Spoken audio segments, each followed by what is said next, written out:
Bagaimana kabarnya? Semoga sehat selalu ya. Di sini, saya akan menyampaikan materi mengenai zakat profesi. Dimulai dari pengertiannya, dasar hukumnya, syarat-syaratnya, serta cara perhitungan zakat profesi. Di sini saya tidak sendiri, saya ditemani dengan dua rekan hebat saya, yaitu Alia Hasnah dan Andini. Nah, sebelumnya teman-teman udah tahu belum apa itu zakat profesi? Nah, di sini juga kita akan menampilkan video mengenai zakat profesi. Sebelumnya, kenalan dulu yuk sama kami bertiga.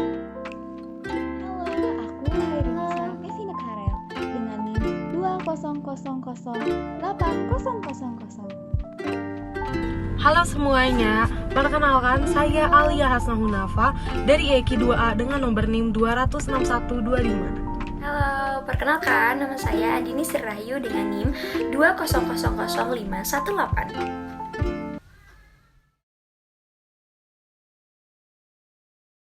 Assalamualaikum warahmatullahi wabarakatuh.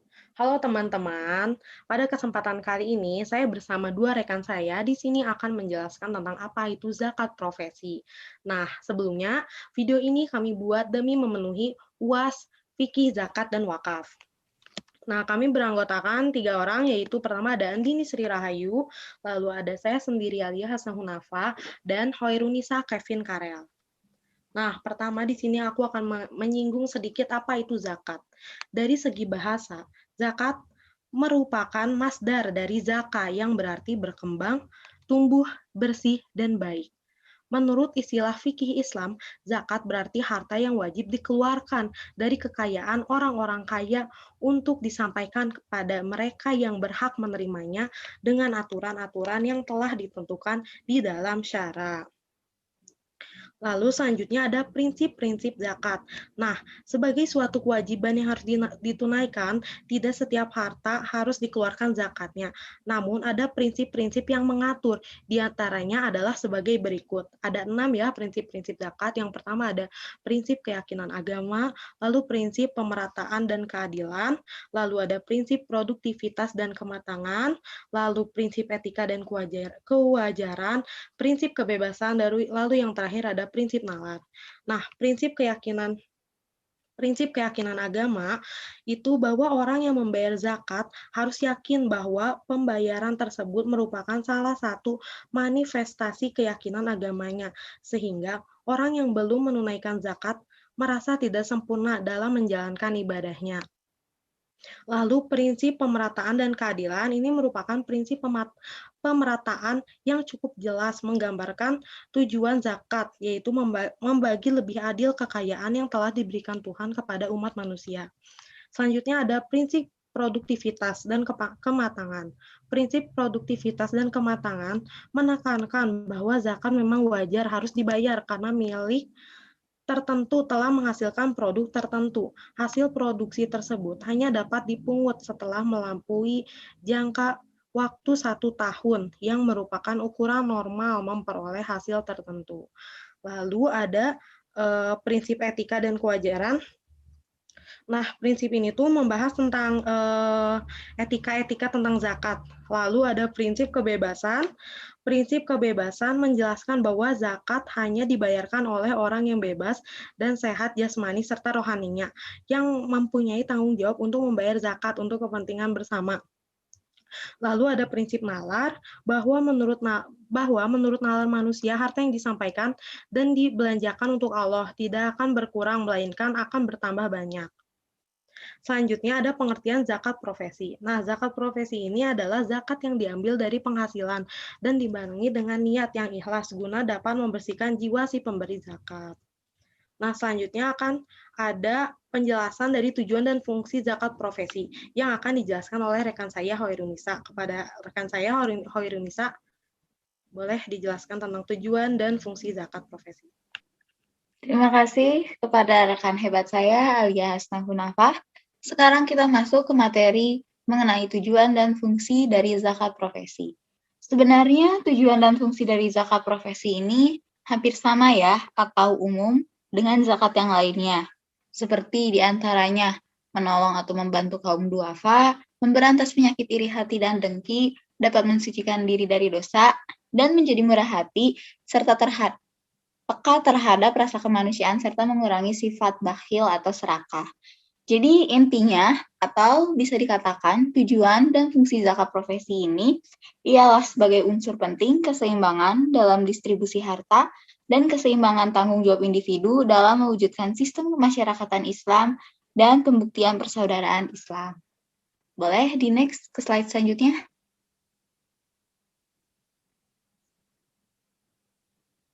Boleh di next?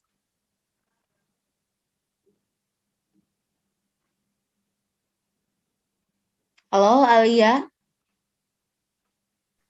Sebentar ya.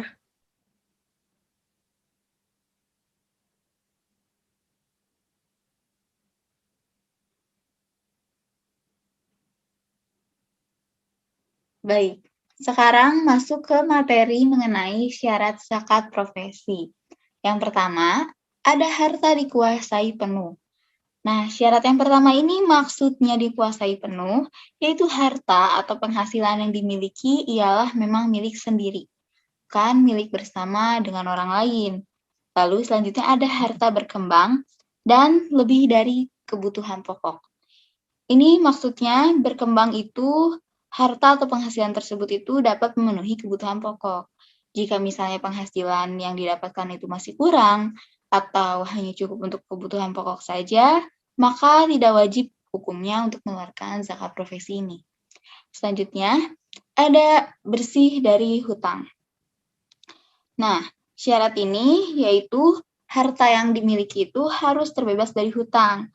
Penghasilan yang dimiliki intinya harus bersih ya, nggak boleh dari hutang. Jadi kalau misalnya ada hutang ya bayar dulu hutangnya, baru bayar zakat profesinya. Dan yang terakhir itu mencapai nisab.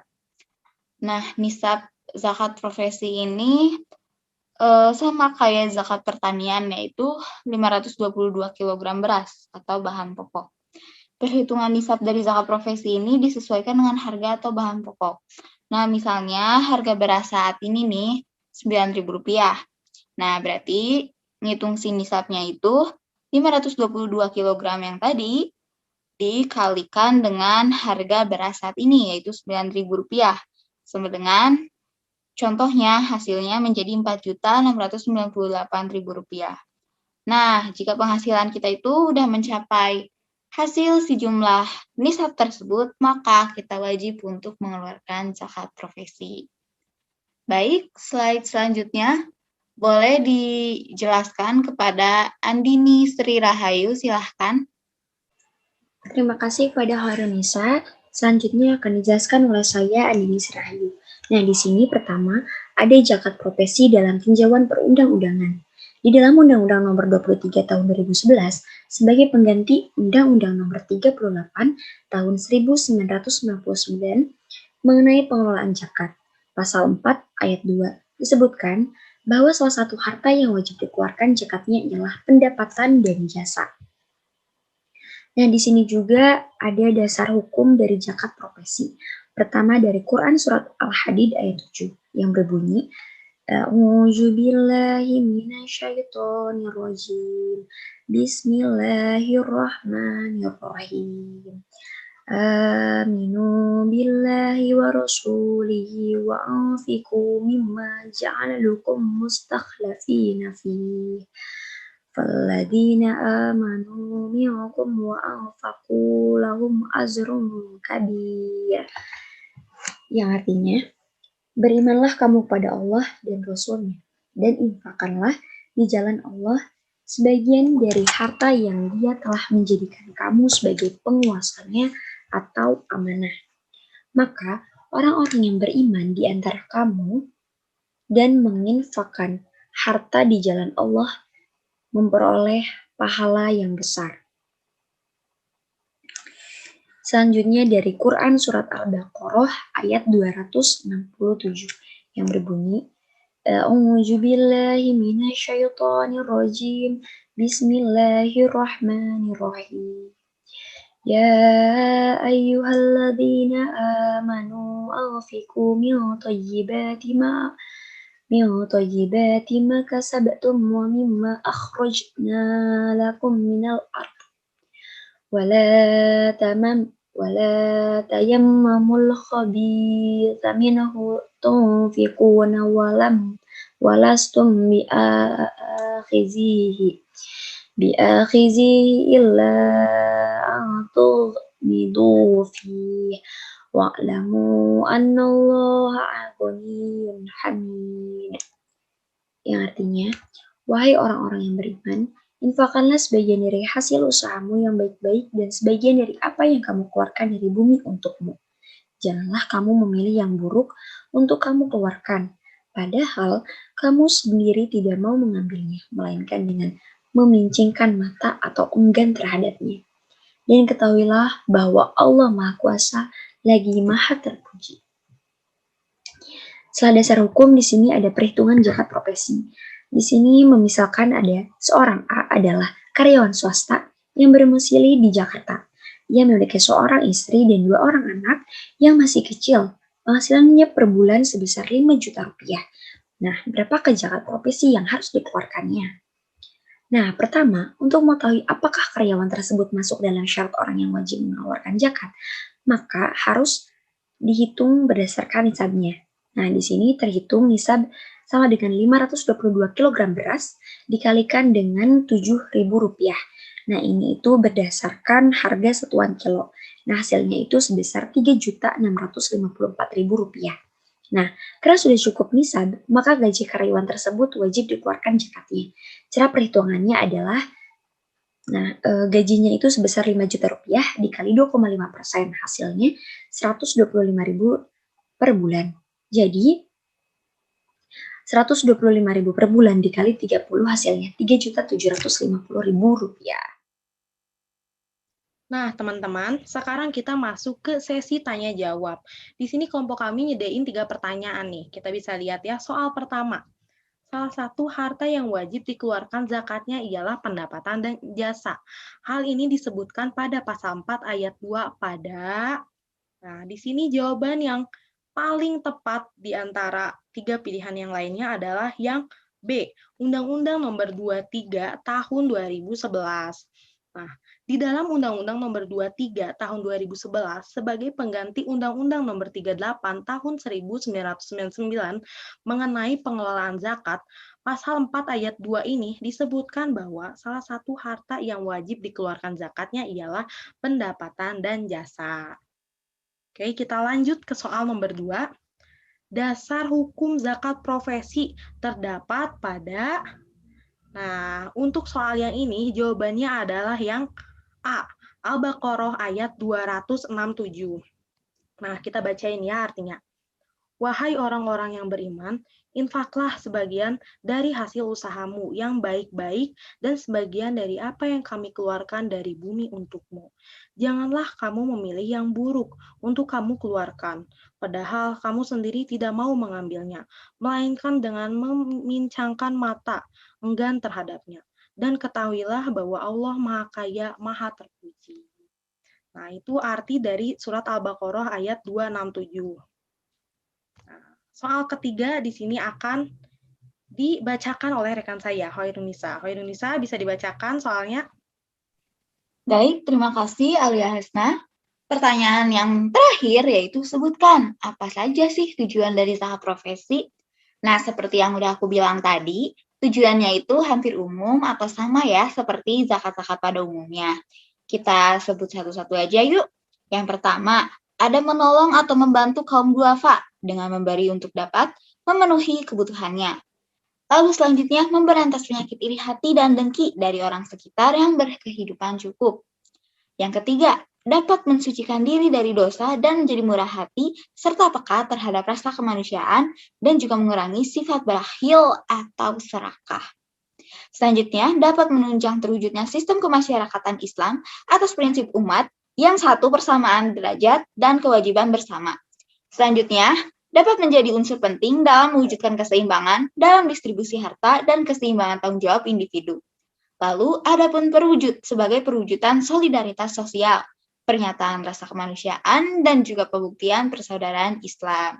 Mungkin cukup sekian dari pemaparan Q&A kali ini.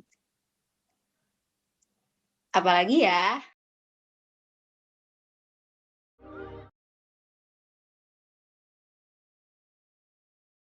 Assalamualaikum warahmatullahi wabarakatuh.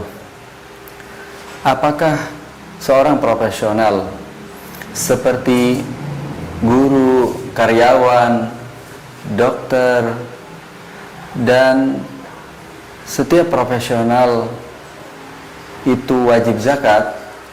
Apakah setiap pendapatan penghasilan yang didapatkan oleh seorang profesional itu wajib dizakati? Sesungguhnya setiap pendapatan penghasilan seorang profesional itu wajib dizakati jika memenuhi rukun dan syaratnya. Hal ini berdasarkan ketentuan, dalil, dan referensi berikut. Yang pertama, profesional wajib zakat yang dimaksud adalah selain petani, selain pedagang, selain peternak, selain petambang. Berarti seorang guru, seorang karyawan, seorang dokter, seorang konsultan, dan sejenisnya itu masuk dalam kategori profesional wajib zakat. Yang kedua, karakteristik seorang profesional dengan jenis pendapatannya itu mirip dengan mal mustafad, sebuah istilah yang lazim digunakan dalam kitab-kitab turas, sebagaimana Imam As-San'ani menjelaskan dalam kitab Subul Salam, sebagaimana Asy-Syaukani telah menjelaskan ini dalam kitab Nailul Autar, sebagaimana Ibnu Hazm menjelaskan ini dalam kitab Al-Muhalla dan kitab-kitab turas yang lain. Para ulama mengatakan bahwa mal mustafad itu wajib dizakati. Yang ketiga, ayat dan hadis yang menjelaskan tentang kewajiban berzakat yang bersifat umum seperti a'udzubillahi minasyaitonirrajim, bismillahirrahmanirrahim, khudz min amwalihim shadaqatan tutahhiruhum wa tuzakkihim biha wa shalli 'alaihim inna salataka sakanul lahum wallahu sami'un alim. Ayat ini berisi perintah untuk mengambil zakat dari para hartawan yang telah memenuhi rukun dan syaratnya. Perintah dalam ayat ini bersifat umum tanpa memilah profesi apa dan aset wajib zakat seperti apa. Oleh karena itu, maka seorang profesional wajib zakat berdasarkan ayat yang umum ini, sesuai dengan kaidah al-khas urida bihi al-am. Poin selanjutnya, banyak para sahabat, para ulama yang menegaskan bahwa mal mustafad diantaranya zakat profesi ini wajib dizakati, seperti halnya Ibnu Mas'ud, sahabat Ibnu Abbas, dan lain sebagainya.